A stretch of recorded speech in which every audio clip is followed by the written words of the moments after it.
Yo guys, it's your boy or simply SX, X, Skeng Daddy Flex, Badman on the decks. Listener, guy, you know what I want to have.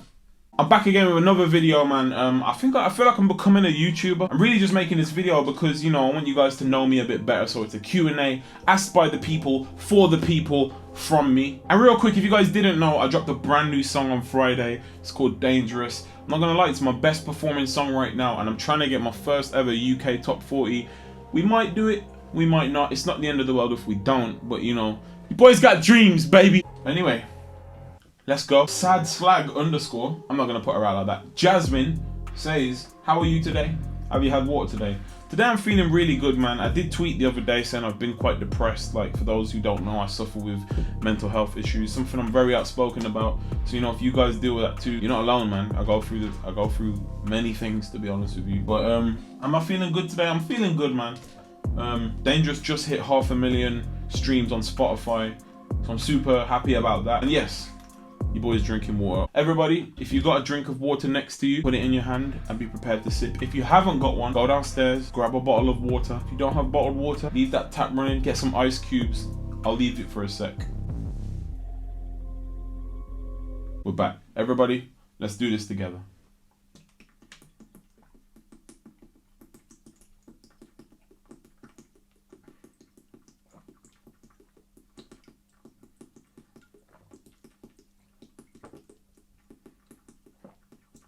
So Randolph says, what mental obstacles did I have during my musical career so far? Firstly, I love Randolph, man. Literally one of the realest people I've ever met. But yeah, what mental obstacles have I had? To be honest with you, when I was just a producer, I found it very hard to make money because it's all good and well staying at home making these fire ass beats, but it has to leave your laptop, go to an artist, they have to like it, they have to write to it, they have to record it, and after they've even recorded it, they have to want to put the song out. So it's hard, man. It's a very long process. Whereas with being an artist, I love a beat that I'll make, I'll write to it, I get creative control of what I want to put out, and it works perfect for me in that sense. So that was a big mental obstacle because obviously, you know, a lot of people don't know, but I have 2 children, man. I have 2 daughters, so you know, having to provide for them and just having to be, you know, what's the word? A role model, I guess. I mean, it's a responsibility, man, you know, like I have bills to pay.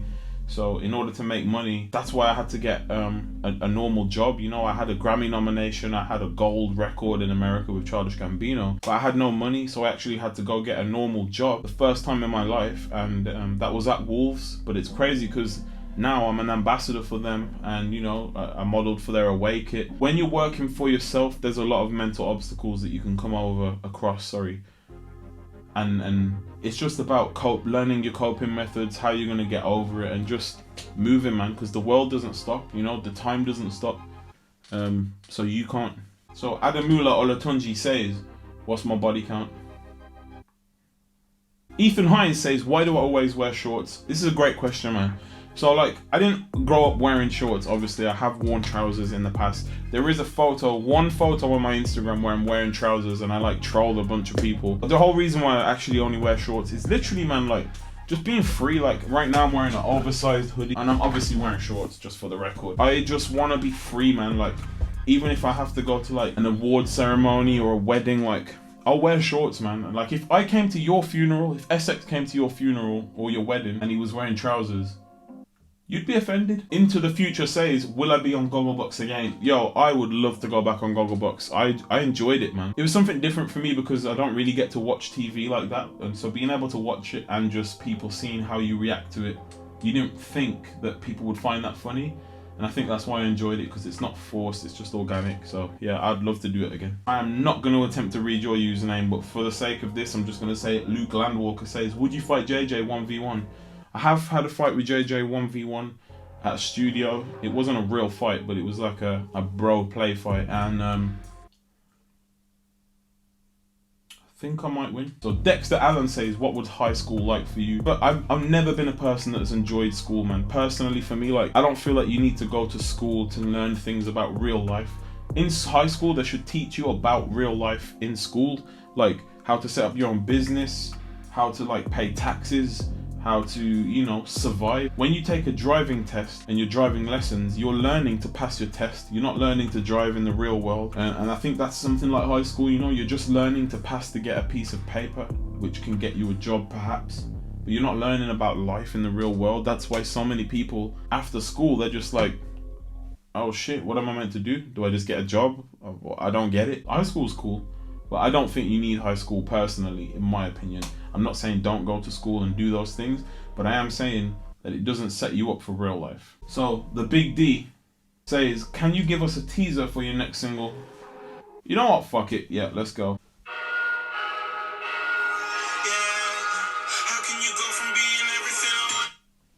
That's all I'm giving you. So Brit Lad says, what do you enjoy more, singing or producing beats? Honestly, like, I prefer both because they go hand in hand for me. Like, I make my own beats and I make my own vocals. Does that make sense? Ooh! I make my own vocals. I just enjoy both, man. I don't know how to answer that. They're both creative processes that go hand in hand, so yeah, both. George Howell says, where would my dream house be? My dream house would be in the countryside, just outside of Wolverhampton. You know, Wolverhampton is my city, it's my home. I'll never leave Wolverhampton, man. I might own another house in another country or something, but I will always live in Wolverhampton. Leonardo 90210 says, what do you think about Travis Scott? Travis Scott's one of my favorite artists, man. I'd love to do a song with Travis. I actually met Travis in 2014, before he was even like an artist officially, maybe. I ran into T.I. in the street and he's actually signed to T.I. From that day, I kind of just was like, you know what? I'm gonna check him out. Checked him out. He started dropping bangers and he's one of the biggest artists in the world now. It's crazy. Ginger Rat says, what would you say the biggest artist you've worked for or with that no one knows about? A lot of people do know about the people I've worked with, to be honest with you, because it's pretty out there, but I'd probably say the biggest artist I've worked with is probably Lil Wayne. I produced a load of songs for him and the whole Young Money camp. Or maybe it's Childish Gambino, I don't know. It's one of the two. It's one of them. Exgalzigo says, why are you so cute? Christian Tomato says, are you actually going to drop new music or are you just playing with us? Hey, I took a long break, man. You know, a lot of people don't know that I signed a record deal during lockdown and we were in a whole bidding war. Like, so many labels were putting in offers. That was after I dropped Neither Would I, and then lockdown happened. So it was just like, shit, we haven't got a plan B. So that's why no music come out. The cat's out the bag. I signed a record deal. That is why there's been no music for 8 months. You know, I did drop like a little cover called Missing, which is not my song. It's just a cover of a song that's already out there. It's a big song, like a dance song. But I just like that song, so I covered it just to give you guys a little something. I think that was in April. But I've got so much music coming, man. Like, I know I always say that, but for real, I'm not joking. Like, my album is finished and we're about to start loading you up. Dom Economo, who says, ketchup in the fridge or the cupboard? Personally, I like my ketchup in the fridge. I just think it goes in the fridge. So Jack P says the inspiration behind the name SX. So my friend called Beast in high school, he gave me the name SX, and I can't remember what he told me it meant. It definitely doesn't mean sex, but you know, I use it for, the S is for Sam, the dash is to separate the two letters, and the X generally just means anything. Like X marks the spot, X Factor, X Files, X, man, it means anything. And to be honest with you, I've just adapted it for SX, just means Sam, because the dash and the X don't mean anything, so SX means Sam. VFX Tommy says, what is the best and worst thing about JJ? The best thing about him is that he's just like, when he wants to do something, he will do it, man. That's something that I admire about him, you know. He's just, and do you know what the best thing about him is actually? He's the most giving, loving, honest, and just pure person that I've ever had the pleasure of working with, man. And you know, I tell him that all the time, and he doesn't like the worst thing about him is that he doesn't like to receive those kind of words and compliments. Like, I always tell him how grateful I am for him, that I love him. He's probably going to be watching this and hate me saying this, but you know, he's not good at receiving compliments. That's what he's not good at. He needs to get better at that. Yeah, man. Fix up, JJ. Bonnie says, Dublin, October 15th, how you feeling? Alright, I had to reschedule my tour because of COVID. I'll put the link in the description for you. Tickets are actually selling out super fast because this tour was meant to be in May 2020. But obviously because of COVID, it didn't happen. So there's not many tickets left, man. So if you want to come see your boy hit me up, man. All the dates are in the link in the description. And yeah, see if I'm coming to a town near you. We will vibe out next year. So Manlamp says, are you gay? I'm attracted to females, so I'm gonna say no. But let me ask you this. How do you know that you're not gay?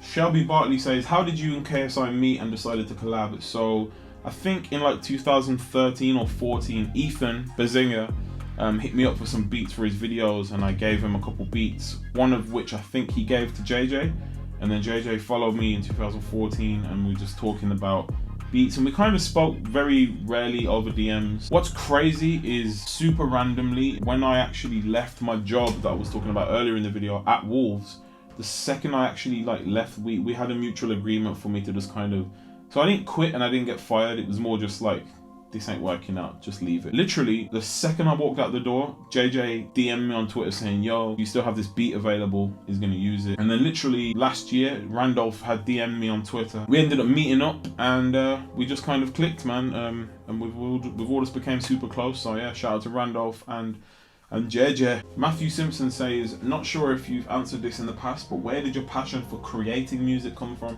Love from South Africa. Shout out to South Africa, man. My love for making music came because I was quite a lonely kid, man. I was always in my own room making music, and well, not making music, making weird sounds. My mom would call them animal noises, you know, like I used to beatbox, so I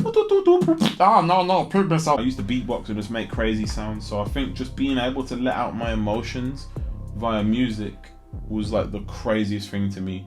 My mom would always say like it sounds like death music, but I think I was quite a sad kid, so maybe I was just making fucking miserable ass music. I think I still do it, to be honest with you. I just got better. Alex Brown says, what music sounds good at 170 BPM?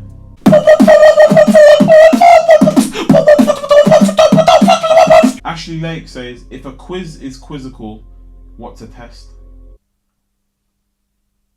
Testicle. But yeah, man, there's just a few questions that I picked out of my Twitter. Let me know if you want me to do another Q&A, or maybe I should do one with someone. Let me know in the comments what you'd like to see from me as well, because I kind of want to get more active on my YouTube channel. And with that being said, man, thank you guys so much for watching. Don't forget, my brand new single Dangerous is out right now. Go stream that, man, please. Like, yo, your boy is out here. But yeah, man, all jokes aside, I love you guys. Thank you so much for the constant support, man. Don't forget to subscribe if you're not. I feel like when I watch my stats, I see that so many of you are not subscribed, and you know, your boy's trying to hit that 300k, and then we're gonna go to that 500k, and then we're gonna go to that million. Let's hit 1 million subscribers next year, man. Let's just do it. Peace.